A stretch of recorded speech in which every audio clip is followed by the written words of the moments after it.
Et eux réagissent de la façon qu'on doit réagir quand on a chaud. Après avoir eu un peu frais, on transpire un peu. Après, il faut savoir qu'un cheval comme Oakbill, c'est un cheval qui est toujours comme ça. C'est un cheval qui est toujours tendu, qui est toujours assez près du sang. Donc, ça peut nous inquiéter si on ne savait pas que 8 courses sur 10, il est dans cet état-là. Moi, je trouve que pour Zarak, il y a tellement de belles choses dans la course, de choix qui restent sur des performances impressionnantes, qu'un Zarak, on ne sait pas trop s'il va sur la distance, on ne sait pas trop s'il aime la chaleur ou pas, si la dernière fois, finalement, c'est pas une performance qui montre que le cheval est un peu moins bien. Moi, il y a trop de points d'interrogation pour que j'ai envie de lui faire confiance en tout cas. Oui. Et puis pour continuer à argumenter sur le fait, il transpire tout ça. Oui. Le soleil vient de sortir et tous les chevaux ont une réaction et Mais la dernière fois, il transpirait aussi, il faisait chaud et lui, il n'a pas bien couru quand il a fait chaud. Donc peut-être que là... Mais là, nous, on les a là derrière les boîtes. Miguel, ils sont tous en Bill, Silver ils sont tous en également. Il n'y a que Erupt, lui. Donc il fait très lourd. Il s'en fout, Erupt, lui. C'est un cheval qui est assez dominateur dans son caractère. Et s'il sent à mi-ligne droite qu'il a la pointure de placer sa pointe et de mettre tout le monde d'accord, il est tout à fait capable de le faire. Voilà. Maintenant, la question concernant Erupt, c'est l'état du terrain. Est-ce que la piste est trop souple pour lui? On est un petit peu entre deux états de terrain. Là, voilà. Je pense qu'il peut peut-être s'en sortir, non? Oui. C'est pas non plus, on est au mois de juillet, quoi. Ça... C'est pas une question de profondeur, c'est surtout une question d'appui. C'est un cheval qui aime avoir ses appuis, et quand le terrain est un peu abîmé, un peu saccadé, avec... il est vite déséquilibré. Il se déséquilibre. Cheval massif. Voilà, et puis vous avez vu, il n'est pas très joli devant quand il galope. Non, il n'est pas joli à avoir galopé. Il n'est pas joli à avoir galopé. Et là, on est quand même sur une piste où il y a eu 3 courses. C'est une piste encore d'été, malgré qu'il ait tombé quelques gouttes, donc ça devrait aller pour Erupt. Christian Demuro, tout à l'heure, après la première, nous a dit que ça allait commencer à se dégrader après la 3e course. Au niveau de la 4e et la 5e, le terrain peut commencer à devenir beaucoup plus faux. En tout cas, c'était son avis, parce que les pluies rendent la piste quand même un peu plus profonde que peut-être un 3-4 bon, alors qu'il a plu tout le week-end. C'est peut-être un peu plus profond que 3-4, quoi. Alors, les Anglais nous envoient aussi le numéro 8, Mike Dreamboat, qui peut se targuer d'avoir battu Fand l'an passé dans les prix de Sofwell Stakes. Ah non, mais ils nous ont envoyé 2 chevaux pour nous battre. Ils sont pas venus avec pour faire les fanfarons. Ils sont là pour nous prendre le Grand Prix de Saint-Cloud, tout simplement. Il est ici à l'image, Mike Dreamboat, dominé par Oakbill lors de sa dernière tentative. C'est un attentiste, un cheval qui a une très bonne pointe de vitesse, qui est très sérieux. Et il faut faire... que ça soit là, dans la course d'après, ils sont venus avec des réelles chances de gagner les épreuves de groupe aujourd'hui, les Anglais. Alors on a parlé des vainqueurs de groupe 1, c'est normal. Moi j'aimerais parler du numéro 5, Tiberian, qui est meilleur que jamais. C'est un cheval qui a vraiment franchi un palier cette année. Il a gagné 2 fois ici à Saint-Cloud, le prix de la Porte de Madrid dans un premier temps et le prix des Deauville la dernière fois, en dominant vraiment de la tête et des épaules talismaniques. Lequel a bien couru, on a vu la course de référence derrière Silver Wave dans le Grand Prix de Chantilly. J'ai vraiment hâte de le voir face à de vrais chevaux de groupe, ce Tiberian. Il est très joué d'ailleurs, je trouve, 6,90 €. Moi je me blampinise, c'est mon préféré, Tiberian. D'accord. C'est pas le cheval de tout le monde. Donc je choisirais Tiberian dans ce Grand Prix de Saint-Cloud. Votre préféré, Dominique? Ou votre coup de cœur? Moi, j'aimerais qu'Erupt gagne un groupe 1 en France. Il l'a pas déjà fait. Non, il a gagné le Grand Prix de Paris. Il a gagné le Grand Prix de Paris. Donc je dis une bêtise comme d'habitude, ça m'arrive souvent. Mais voilà, un Grand Prix de Saint-Cloud comme ça, c'est le cœur qui parle. Oui, non, mais... Et puis après, pour l'écurie de son Altesse Aga Khan, qui n'a pas beaucoup de 3 ans compétitifs, qui n'a une année fait une année creuse. Non, mais il fait une année creuse. Ouais, une mauvaise année. Voilà, il y a pas de. On attend de voir la pouliche tout à l'heure dans le Malrais, mais pour l'instant il n'y a pas de classique et voire même pas de semi-classique. Et Zarak, vu ses origines, si ce cheval-là gagne son groupe 1, ça peut faire un étalon pour les éleveurs français très très intéressant derrière, avec une génétique exceptionnelle. Et vous, Miguel, comment vous voyez ce Grand Prix de Saint-Cloud, votre préféré? Moi, je ne suis pas aussi gentil que Dom, mais Je pense que moi j'aime beaucoup Armande. J'ai beaucoup aimé ce qu'elle a fait la dernière fois. Elle a un petit peu plus de chance, je trouve, avec un kilo et demi de moins que les mâles. Tente de faire une trêve. Corrida, Grand Prix de Saint-Cloud. Voilà. Ouais. Doha Dream, peut-être la distance un peu courte. On l'a vu faire très bien sur 3000 mètres. Sa rentrée est bonne. Il fait une très bonne rentrée l'autre jour. Il faut franchir une marche pour gagner aujourd'hui. Et c'est un poulain sérieux aussi. Et je trouve qu'il est tellement beau avant le coup, le Grand Prix de Saint-Cloud, quand on voit la qualité du lot en général. C'est pas très important qui va gagner. De toute manière, ce sera un champion et c'est ce qui est intéressant dans cette course. Ouais, et Oakwill qui fait toujours un petit peu des siennes. Les deux Anglais ont été parqués dans l'extérieur, dans les boîtes. Le Grand Prix de Saint-Cloud, c'est un groupe 1 sur la distance dite classique, 2400 mètres. Les concurrents qui s'élancent avec Erup qui a pris un bon départ, Robin of Navan qui vient à son tour en tête de la course maintenant avec Tiberian qui est côté corde. Le tenant du titre, c'est le numéro 6, Silver Wave, Kazakh Rose qui est côté corde en 3-4e position avec à son extérieur la présence de l'une des deux pouliches au départ de la course, le numéro 10, Left Hand, et se rapproche maintenant à l'extérieur un concurrent anglais, le numéro 4, Oakbill qui galope à flanc de peloton. Zara qui est pour le moment à l'arrière-garde, il est en avant-dernière position et c'est le numéro 2, Doha Dream qui ferme la marche. Avec Tiberian qui est désormais en tête, Oakbill qui vient à son extérieur, Robin of Navan qui est en 3e position, Silver Wave 4e côté corde, précédent Left Hand avec Armand qui est au milieu du peloton en compagnie d'Erupt. My Dreamboat est en antépénultième position, le numéro 1 Zara qui est pour le moment avant-dernier et c'est toujours le numéro 2 Doha Dream qui ferme la marche.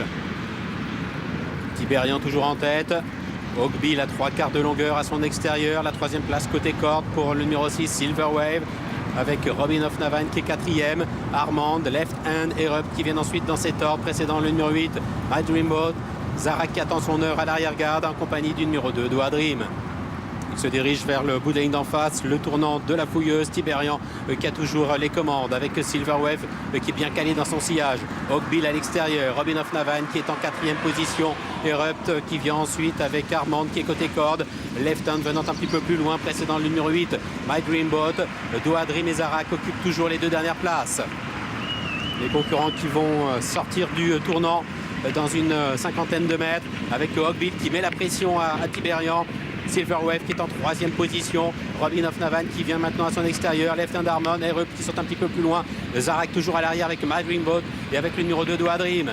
Ligne d'arrivée à 400 mètres du but avec Tiberian côté corde qui tente de repartir, Oakbill qui est là et puis Silver Wave maintenant le tenant du titre qui a trouvé l'ouverture et qui passe à l'offensive, Armand qui tente de venir, Doha Dream qui a éjecté son jockey, Grégory Benoît, Silver Wave qui a pris le meilleur, My Dreamboat qui vient à l'extérieur avec Zarak maintenant, le fils de Zarkava pour son coup d'essai sur 2400 mètres qui passe à l'offensive et puis Armand qui plonge côté corde, Zarak Silver Wave pour la victoire avec My Dreamboat qui est en 3e position, Zarak Silver Wave pour la gagne dans ce Grand Prix de Saint-Cloud avec Zarak qui s'impose le premier groupe 1 de sa carrière, Silver Wave est 2e, Armand 3e, My Dreamboat 4e.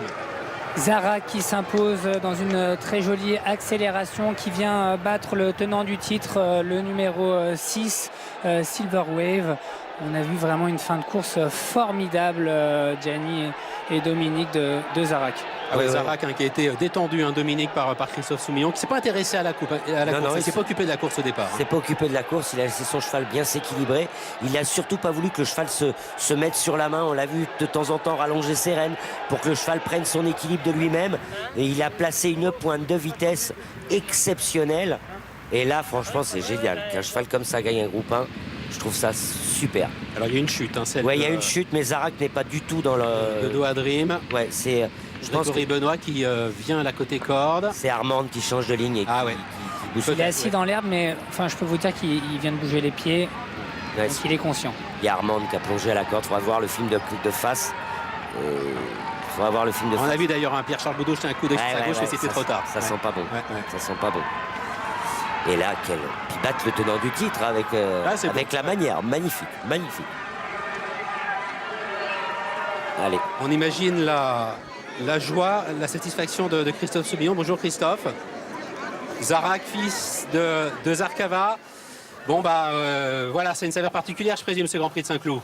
Ouais, j'ai eu tellement de déceptions avec lui. Plusieurs fois, j'ai cru que j'allais gagner les classiques avec. Et en fait, à chaque fois, il y a quelque chose qui allait pas. Finalement, on commence à le comprendre un peu, mais ça, voilà, c'est un petit cheval qui a ses problèmes. Et Alain essaie toujours de l'engager parfaitement. Malheureusement, parfois on a des courses qui viennent et on est obligé d'y aller. Et puis le cheval, comme le jour était pas très bien, là il avait dit, il m'a dit le cheval, je l'ai comme jamais, je peux pas l'avoir mieux. Après le gros point d'interrogation, c'était la distance. Là il le fait vraiment parce qu'il a de la classe, mais pour finir, je sentais que j'étais au bout du rouleau. C'est vraiment un super cheval. Je pensais que j'allais gagner le Jockey Club avec l'année dernière, à 3 ans. Ça s'est pas fait, on est second. Bon, vous êtes tombé sur Almanzor aussi, hein. Voilà, c'est vrai, on est tombé sur un vrai crack. Mais non, voilà, je pense que c'est top pour l'équipe. Ça va remonter le moral à tout le monde parce que cette année, on a une année un peu difficile. Donc c'est hyper important de pouvoir gagner des bonnes courses avec des bons chevaux. Je compte sur lui et vas-y rabattre, voilà, pour amener la Casaque du Prince au plus haut. Ouais, ça fait du bien ce genre de victoire et ce qui est sympa, c'est voilà, maintenant tu commences à connaître les familles par cœur et il y a encore des choses à découvrir parce que ça peut être le frère de Zarkava, mais il a rien à voir avec lui, avec elle. Le fils. Le fils, pardon. Ah non, il a rien à voir. Il est taillé vraiment en cheval de 1000 mètres, de miler, en cheval de 1600 mètres. Il a énormément de vitesse. Là, en partant, on voit que j'ai beaucoup de gaz. Je suis obligé de le reprendre. Puis c'est vrai que ces bonnes courses, quand il est vraiment relax, c'est là où il finit le mieux. Là, j'avais un peu peur quand je suis venu prendre l'avantage en milieu de piste, parce que je l'ai senti se relâcher un peu. Et puis comme ils ont quand même été très vite dans le parcours, les autres sont venus à moi assez facilement. Merci. Bravo, c'est Bravo génial. Christophe, la réaction maintenant de l'entraîneur Alain Drouet-Dupré. Oui, Alain Drouet-Dupré, qui doit être... Vous êtes heureux et soulagé? Oui, tout à fait, parce que quand on a un bon cheval dans les mains et puis qu'il y a souvent des ennuis, Prix Gannet, pas très heureux. Après, on tombe à Chantilly avec la descente, la piste était extrêmement légère, le cheval, on sentait manifestement que c'était pas c'est ce qu'il aime pas. Donc c'est satisfaisant de voir le vrai Zarak aujourd'hui. Et là, il bat un lot parfait. On sent que Christophe Soumillon a oublié la course en partant. Et ça lui a plu, la distance qui s'allongeait également. Je crois que c'est un cheval qui a besoin de mettre un certain temps pour se mettre sur jambe. Et que là sur cette distance-là, évidemment, on peut le laisser tranquille. Ils ont avancé devant, hein. Ça allait vite, il l'a laissé faire. Et puis quand il vient sur la main très facilement. C'est un cheval qui a de la classe, il n'y a pas de doute. C'est peut-être sa meilleure course à ce cheval aujourd'hui. C'est une des meilleures courses, mais enfin, il a été battu 2 fois par Almanzor. Hein. Si il n'y avait pas eu Almanzor, il aurait un groupe 1 et un groupe 2 de plus. Hein. Bravo. Merci. Premier groupe 1 de la carrière de Zarak, Laure, tout vient à point. Voir les partants à voir. Les partants du prix de Malray, pour commencer, avec Beyouna pour l'Agacan, le numéro 1, qui a montré de sa capacité à pouvoir gagner une course de cet acabit, et son entraîneur n'a pas hésité, car il a laissé un très bon style l'autre jour. Il y a également Rhythmique, le numéro 4, qui possède quelques atouts. Strashpay, le numéro 5, difficile à cerner peut-être à ce niveau, mais engagé ici par André Fabre, ça n'est certainement pas par hasard. Attention à Liston In, le numéro 10, et qui peut certainement bien faire. À la cote de 6 €, peut-être citer également Hélas Ruby, le numéro 8, confié à Olivier Pellier pour le compte de John Gosden.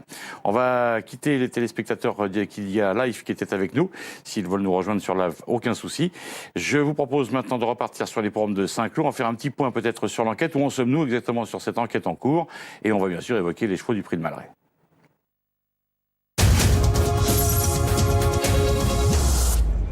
On est toujours en quête, Jefferson, à l'arrivée du Grand Prix de Saint-Cloud. Avant de parler du prix de Malray, je vous propose de voir la vue de face avec Doha Dream, donc, qui va éjecter Grégory Benoît. Armand qui est juste devant, qui va faire un léger mouvement sur sa gauche. Voilà, toujours en quête, ça dure, ça fait une bonne vingtaine de minutes, Dominique. Oui, parce que les commissaires ont d'autres vues et doivent être sûrs et certains que le mouvement est bien d'Armande et de Pierre-Charles Boudot. Donc il y a des vues intérieures, des vues de dos. Que l'on va voir d'ailleurs. Et on a vu également Silverwave pencher sur sa droite et toucher un petit peu My Dream Boat. Oui, mais ça c'est pas... On en reparlera après. Alors la vue de dos. La vue de face, Armande est fautive. Et la vue de dos est un peu plus compliquée à analyser. Parce qu'on voit Doha Dream se décaler un tout petit peu à droite au moment où la jument se décale à gauche. C'est vrai que c'est moins net avec la vue de dos. Oui, alors la vue de dos, vous voyez, elle n'est pas vraiment en face. Vous voyez la lisse, on n'est pas vraiment dans le body. Tout à fait, oui. Voilà, on n'est pas. La vue de face, elle est vraiment de face. La vue de dos est un peu trompeuse. Donc, dès qu'on connaît l'arrivée officielle de ce Grand Prix de Saint-Cloud, on vous tient au courant. Des nouvelles tout de suite avec vous, Miguel, de Grégory Benoît. Oui, j'ai vu son entourage, il m'a dit qu'il est parti faire sans doute une IRM ou un scanner, qu'il souffre de la nuque. Donc voilà, on l'a vu bouger les pieds Donc on espère que c'est pas trop grave, mais on est allé faire des examens complémentaires pour Grégory à l'hôpital. Merci pour ces précisions concernant Grégory Benoît. Miguel, le prix de Malray, les concurrentes sont en piste. C'est un groupe 2 sur la distance de 2400 mètres. À l'image, nous avons le numéro 2, Normandel, monté par Christiane Desmureaux. Normandel, c'est l'entraînement de Pia Brandt, qui en a dit 2 mots d'ailleurs en début de réunion. Micro de Miguel, je vous propose de l'écouter tout de suite.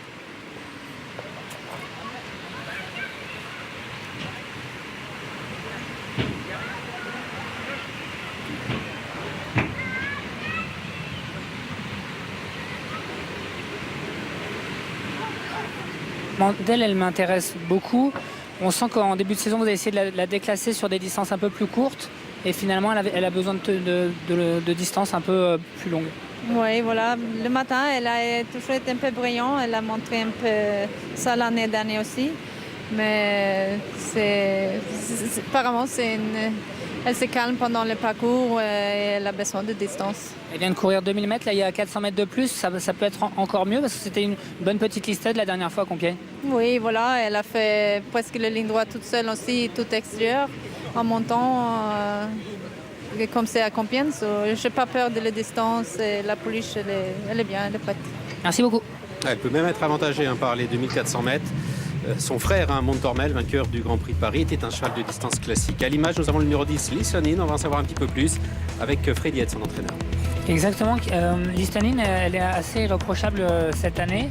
Elle vient d'être battue par Sister Charlie qui a bien couru par la suite dans les groupes 1. Elle est comment en ce moment? Elle est très bien. C'est une pouliche à qui j'ai donné un petit peu de temps depuis sa dernière course pour qu'elle se rafraîchisse un peu. J'espère qu'elle va tenir la distance. Mais je pense qu'elle va bien courir, elle travaille bien le matin. Elle est montée souvent offensive de manière offensive devant. Ça va être le cas aujourd'hui? Ouais, elle va être tout près, oui. C'est Aurélien qui va décider ce qu'il fait. Je ne l'empêche pas d'aller devant, ça va dépendre du train. Parce que sa force, c'est son abattage, son action? Oui, c'est une pouliche, j'ai l'impression qu'il y a beaucoup de tenue le matin. On va voir ce qui en est l'après-midi. Merci Freddy. Voilà, Lissonin donc qui aborde ce prix de Malray avec de la fraîcheur.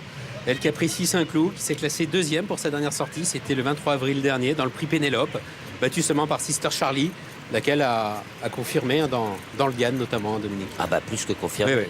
Presque la gagnante morale du prix de Diane. Ça donne une chance à Lissonin, même si c'est une ligne perdante. Oui, elle avait donné une très belle réplique à Sister Charlie. Alors après, Sister Charlie était venue gagner sur une pointe. Ah oui, elle l'avait, oui. Donc voilà. Elle l'avait transpercée. Mais bon. Transpercée et là en plus, bah, écoutez, pour un peu toutes ces pouliches, quoi, il y en a beaucoup qui n'ont pas abordé les 2004. Et que ce soit Normandel, Lissonin, c'est des chevaux qui vont être en vue mais qui n'ont pas abordé les 2004. Donc ça c'est un point d'interrogation. Alors l'X de la course, c'est quand même le numéro 1, Beyouna. On y vient, on n'a pas encore parlé. C'est la favorite, timide favorite. C'est dire si ce prix de Malray est ouvert à 4,20 €. C'est quand même difficile, Dominique, de passer d'un Médène à un groupe en 2 courses. Il faut quand même avoir de la classe. Faut avoir du moteur. Il faut avoir de la classe.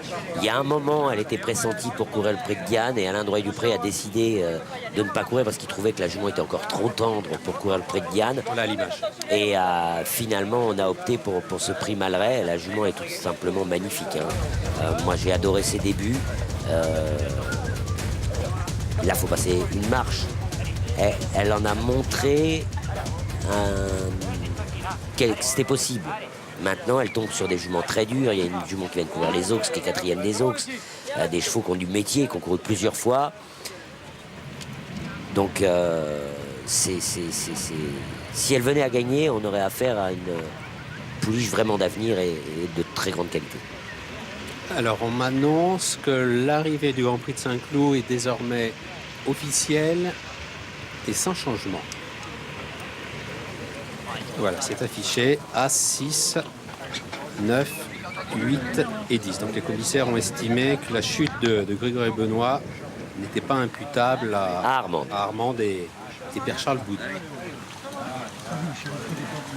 À 6, 9, 8 et 10. Arrivé maintenant.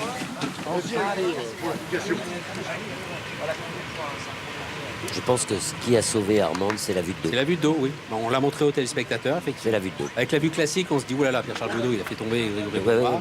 On le voit se retourner à gauche, il y a un mouvement. C'est la vue. Après, avec la vue de dos, c'est moins net. Voilà, la vue de dos a sauvé Armande son jockey et son entourage de la 3e place du Grand Prix de Saint-Cloud. Et la vue de dos est là pour ça aussi. Et oui, bien sûr. Quand je suis en salle de presse, mes confrères m'ont dit oh là là, Armand va sauter entre guillemets. Je dis écoutez, moi j'ai vu la vue de dos. C'est moins net, c'est ce que j'aurais dit. Après, bon. Moi j'adore la vue de dos. Je sais que. Mais voilà. Allez, on revient au prix de Malray. Donc, oui, très belle épreuve de femelle. Un match encore franco-britannique. Oui, avec le 3, un horseplay, 4e des Oaks, vous l'avez indiqué, Dominique, qui est à 5,30 €. Et c'est désormais le 7, un Vintage Folly qui est la favorite, qui a été battue seulement par Shutterspeed pour sa rentrée. Oui, et qui a couru que 2 fois aussi, gagné à 2 ans, rentrée battue par Shutterspeed. Shutterspeed, c'est pas n'importe qui. Donc attention, les Anglaises sont peut-être dures à battre. Le prix de Malray, c'est un groupe 2 pour Pouliche de 3 ans.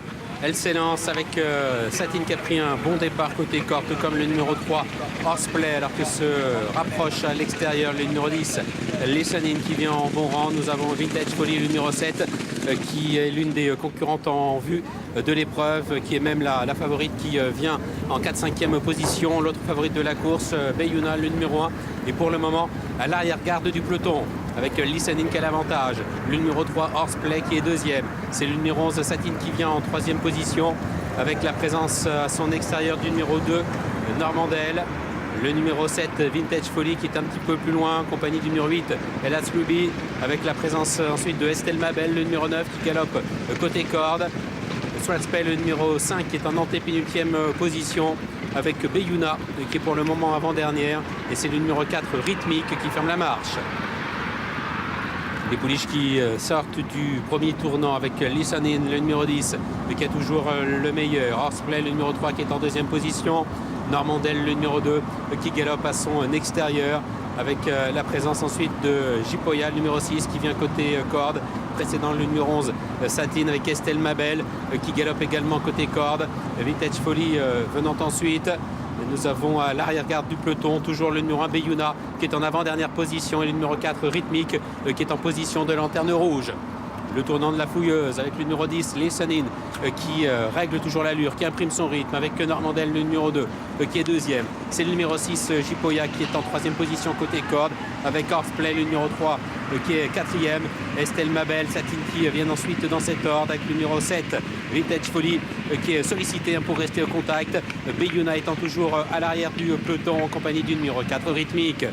Ligne d'arrivée avec Listening qui accélère, Normandel qui vient à son extérieur, le numéro 3, Horseplay, qui s'annonce maintenant à l'extérieur, c'est Mabel qui se défend bien avec Bayuna qui est encore en retrait, tout comme le numéro 4, Rhythmique. Listening qui a toujours le meilleur maintenant à 300 mètres du poteau, le numéro 3, Horseplay, qui termine vite à l'extérieur, avec le 5 également, Horseplay, qui termine bien, Bayuna, Rhythmique qui enclenche à l'extérieur, avec Elas Ruby également, le numéro 8, avec Listening qui va tenter de le faire de bout en bout, mais les attaques qui se précisent, celle du numéro 5 notamment, Horseplay qui vient l'attaquer. Listening, Strathspey pour la victoire. Listening, Strathspey, photographie pointue. La 3e place derrière pour le numéro 8 et Elas Ruby.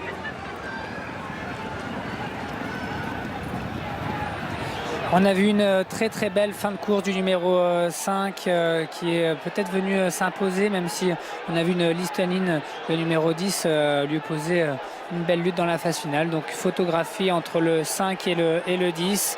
En plus, elles ne sont pas dans la même foulée. C'est dur de se prononcer. Ouais. Exactement, elles n'ont pas la même attitude. C'est le 8, par contre, c'est sûr, qui est 3e devant le numéro 3. Ouais, question vraiment de balancier. On a l'impression que la pouliche d'André Fabre est devant celle de Freddy Head, mais le balancier est favorable à Listening. Ouais. Favorable à Listening, qui a été une... Sur le poteau, Strathspey est en train de relever un peu la tête. Ouais. Mais si on regarde, moi j'aime bien regarder aussi derrière, on voit que la croupe de la jument montée par Michael Barcelona est en avance par rapport à celle de Listening. Il y a toujours un effet d'optique, pas par la photo, par la caméra qui vous propose des images. Et on dit souvent que l'axe de la caméra avantage l'extérieur. Donc, je regarde le panneau d'affichage, Dominique, toujours photographie. Écoutez, Jefferson, c'est difficile de se prononcer entre la pouliche côté corde, Listening, et Strathspey qui a fini comme une balle à son extérieur. Oui, on a quand même toujours l'impression que l'extérieur l'a fait sur la fin, mais tout ça, bien sûr, reste assez pointu au passage du disque. Très beau parcours quand même de l'élève de Freddy Head, et c'est le 5 qui, à l'instant, vient de me le dire, qui s'impose finalement, le 5 devant le numéro 10, tout à la fin.